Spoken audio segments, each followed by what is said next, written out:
Po minuloročnom úspechu koncertu Interface prišla agentúra Amadeus už s jeho druhým ročníkom, ktorý sa uskutočnil 7.9.2008 ako posledná akcia pred vyhlásením výsledkov súťaži o titul EHMK 2013. Aj tento gala večer poznačila tragická udalosť, havária košického autobusu v Chorvátsku.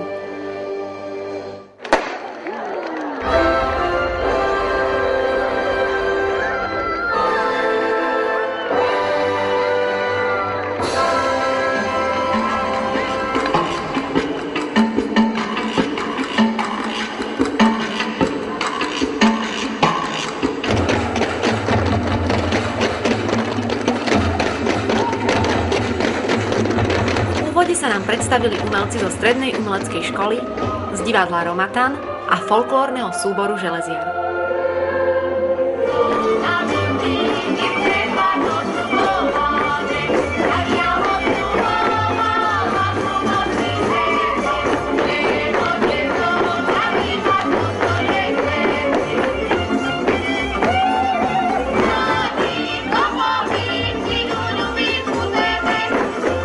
Not from Slovakia, we're from Croatia, and it was really great. It was really nice. Veľmi pekne. A čo sa vám zatiaľ páčilo najviac? Ako všetko. Z každého žánru je tu niečo, takže všetko. Veľký úspech pred domácim publikom zožali populárni hudobníci Marian Čekovský a Henry Todd a spomienky na mladé časy oživila skupina Backwards spolu so spievajúcim kardiológom Jurajom Vančíkom. Veľmi dobre, lebo som hral doma v Košiciach a som rád, že môžem hrať na tomto hlavnom námestí, lebo je to naozaj zaujímavé počuť tú odozvu, ako sa ten zvuk nesie tou hlavnou. Ja mám týchto ľudí veľmi rád, preto je to pekné hrať pre nich. Dúfam, že sa vám to páčilo aspoň trošku. Snažím sa trošku odlíšiť tento druhý koncert od toho, čo bol minulý rok, takže sme to aj dramaturgicky postavili trošku ináč. Je to taká fikcia, prakticky vývoja dejín v Košiciach až po dnešok. Jednou z hlavných hviezd večera bol aj svetoznámy tenorista Štefan Margita. Ako sa vám hralo pred rodným mestom?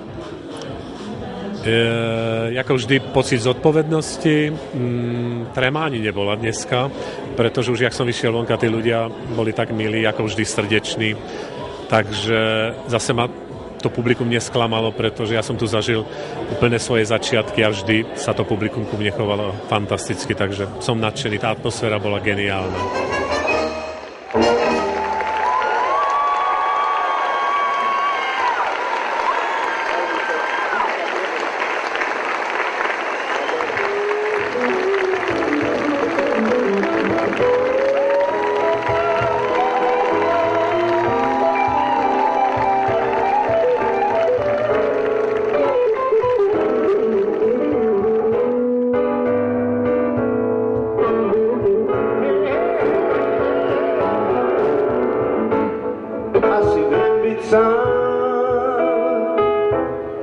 Sebe niečo nesiem, lenže neviem kam. Na zem padá lístie, sníva. Populárny jazzman Peter Lipa to v Košiciach riadne rozbalil a získal si srdcia celého publika. Naspäť na stromy. Tento úspešný a vydarený koncert so 150 účinkujúcimi ako predzvesť výhry Košíc o titul EHMK 2013 zakončila súkromná recepcia, na ktorú sme sa po koncerte presunuli spoločne s účinkujúcimi a organizátormi.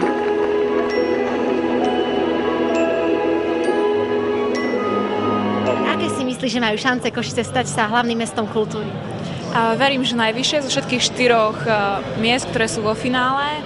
Nielen preto, že som Košičanka, ale aj ako galeristka v Make-up Gallery v kasárniach. Verím tomu, že tento projekt bude ďalej pokračovať a vidím v tom veľkú budúcnosť pre celé mesto a pre kultúru, ktorá tu ožije. Dejiny zabudnú na politikov, dejiny zabudnú na biznismenov, ale dejiny určite nezabudnú na umelcov.